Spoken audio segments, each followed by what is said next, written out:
తెలంగాణలో భారీ వర్షాలు, వరదలతో ప్రజలు తీవ్ర ఇబ్బందులు పడుతుంటే ముఖ్యమంత్రి రేవంత్ రెడ్డి బీహార్లో రాజకీయ యాత్రలు చేస్తున్నారంటూ బీఆర్ఎస్ వర్కింగ్ ప్రెసిడెంట్ కేటీఆర్ తీవ్ర స్థాయిలో మండిపడ్డారు.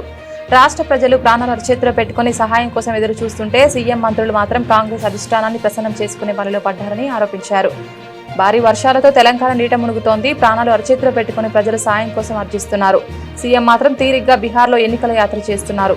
అధిష్టానం ఆశీస్సులతో పదవులు కాపాడుకుని ఖజానా కొల్లగొట్టే ధ్యాస తప్పితే 6 గ్యారంటీలు 420 హామీల అమలు గురించి ఈ కాంగ్రెస్ ప్రభుత్వానికి సోయలేదు. కాంగ్రెస్ నేతలారా, ఓట్లు కాదు ప్రజల పాటలు చూడండి, ఎన్నికలు కాదు ఎరువుల కోసం రైతుల వేతన చూడండి.